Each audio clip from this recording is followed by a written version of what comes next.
Hello traders! Welcome back to our YouTube channel. In this video, I will share with you my trading setup. Hindi yung pang trading strategy, but the computer setup I used in stocks trading and creating videos for this channel. Pero bago yan, let's throw the intro para todo!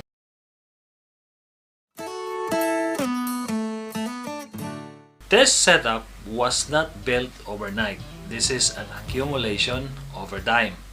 So most of the items were already with me for a few years, except for few new additions.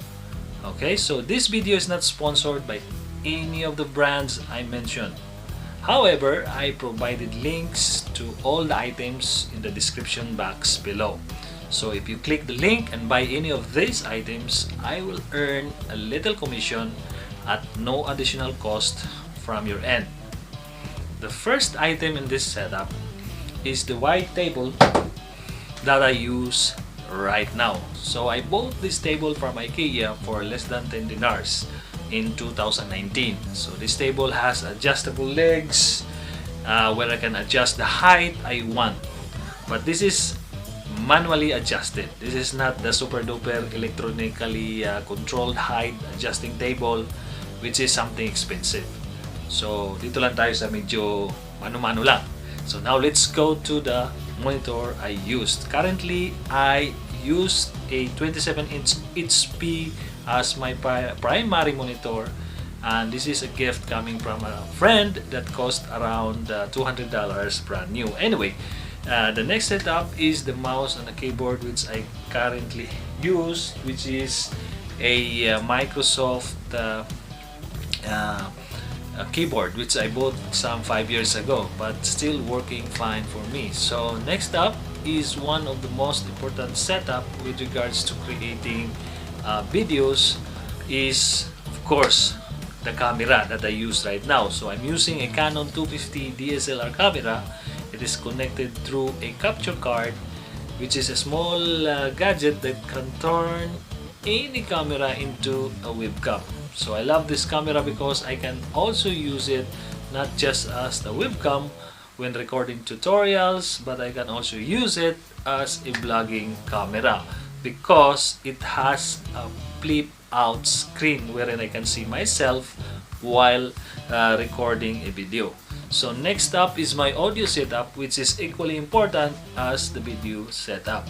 Recently, I upgraded my audio as I was being criticized for having, a deteriorating audio on my earlier videos. So I upgraded my audio from a microphone, which is called a Tonor XLR microphone, powered by a so-called audio interface called M-Audio. Now next is the very heart of the setup, which is the M1 Mac Mini right here, which is the biggest upgrade in this setup. Before, I used an old Dell laptop which has a very poor performance compared to today's standard. So in January 2021, I purchased this M1 Mac Mini, which dramatically improved my editing and live streaming activities. The Mac Mini is released in November 2020 and has the M1 chip from Apple itself. So Apple stopped relying on third-party chip makers like Intel and produce their own. So that's why they were able to cut costs and sell Mac Minis at a cheaper price level, and yet have a better performance.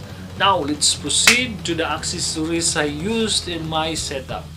First is the 1TB external HDD hard drive right here that solves the storage problem with my Mac Mini, as it has only 256 GB SSD hard drive storage capacity. The second most important peripheral I need is the D-Link USB Type-C hub that solves the connectivity problems with the Mac Mini. This hub has two USB ports, one is HDMI port, one USB Type-C port, one BGA port, and an Ethernet port. Okay, so that is all for my setup. Now let's go to the software part of my setup. There's two softwares I use to create videos and stocks trading. First is the OBS software, which is essential for recording, streaming, and capturing my computer screen. The second one is the Filmora 10 editing software. It's very user-friendly editing software. That's why I love using them. So that's all about the hardware and the software I used in this setup. Thanks for watching. I will see you in the next video.